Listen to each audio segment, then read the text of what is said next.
What is up? It's Sean Weckel with Bend Relo at eXp Realty coming at you with our August 2024 Bend Market Update. This first slide we're going to take a look at is highlighting home value, equity, and debt here since the year 2000.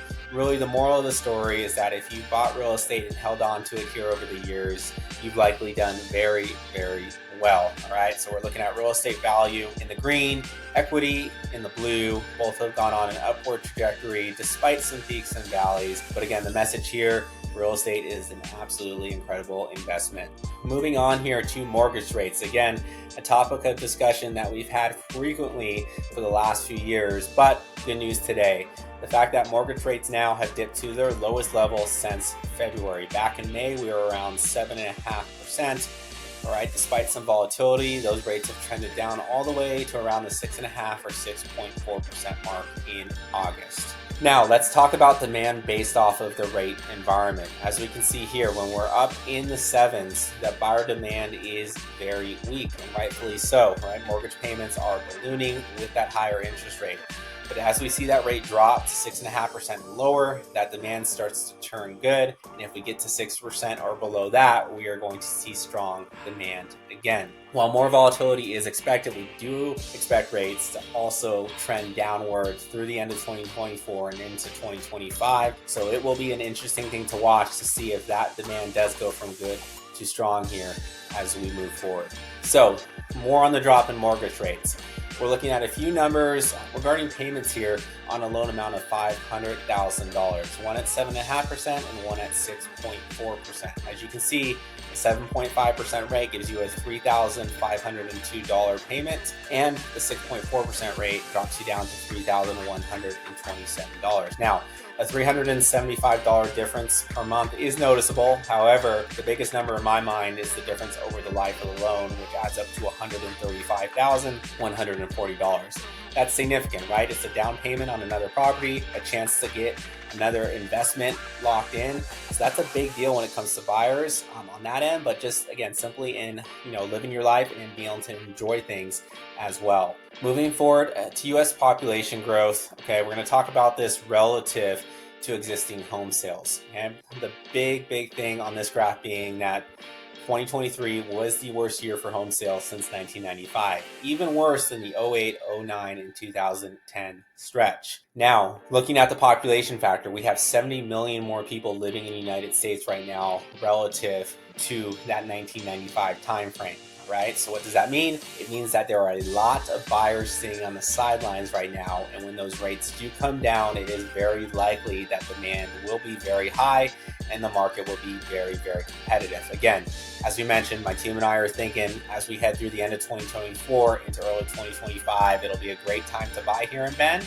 But once rates drop and we get into that hot real estate season of spring and summer, in this case 2025, we do expect to see a big jump in demand and a very, very hot market. So looking at the Bend Beacon report and breaking down some numbers, we've got a median price of $749,000. All right, again, that's for closed homes. That's down just slightly. We've got 25 median days on market. That's actually up relatively noticeably. 143 total closings, up very slightly, and then 4 months of inventory. So for buyers right now, we've got a little bit lower on the rate side, and then a ton more inventory than we had at the same time last year.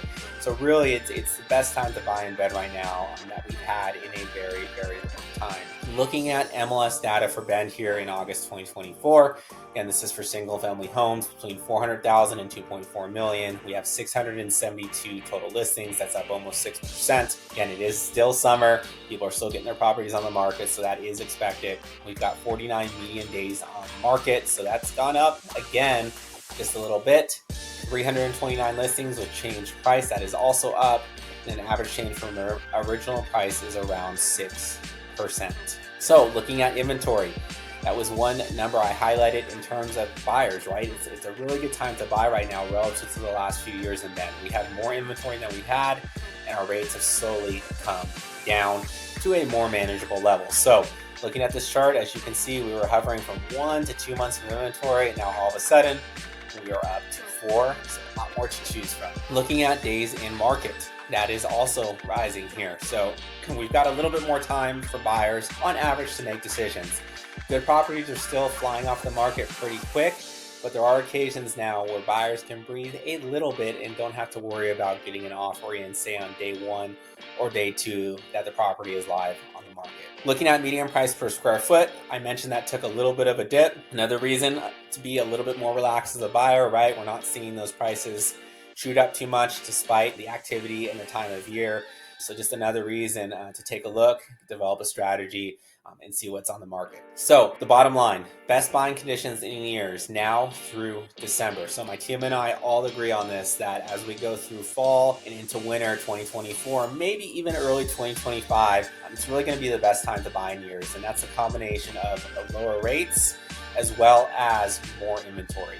We've got lots of seller competition. Again, with that inventory going up, if you're selling, you really need to make sure your property is good to go and that you've got a very, very strong pricing strategy. If not, you're going to need to be patient. And when I say patient, that means maybe even waiting until next year to list your home for sale or relist if you're on the market and not getting what you like.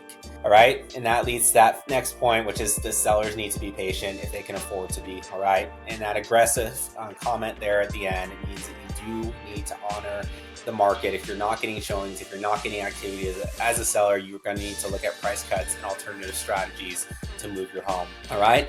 Sellers need to be of best quality and best price to sell. I just alluded to that. Make sure you have a nuanced, specific strategy. All right. That's really, really unique to your situation. If you have any questions or concerns, always feel free to reach out. My team and I are more than happy to answer any questions or just simply have a conversation with you regarding what's going on in the market. I hope you guys have a great finish to August. We'll look forward to seeing you back here in September for our next market update.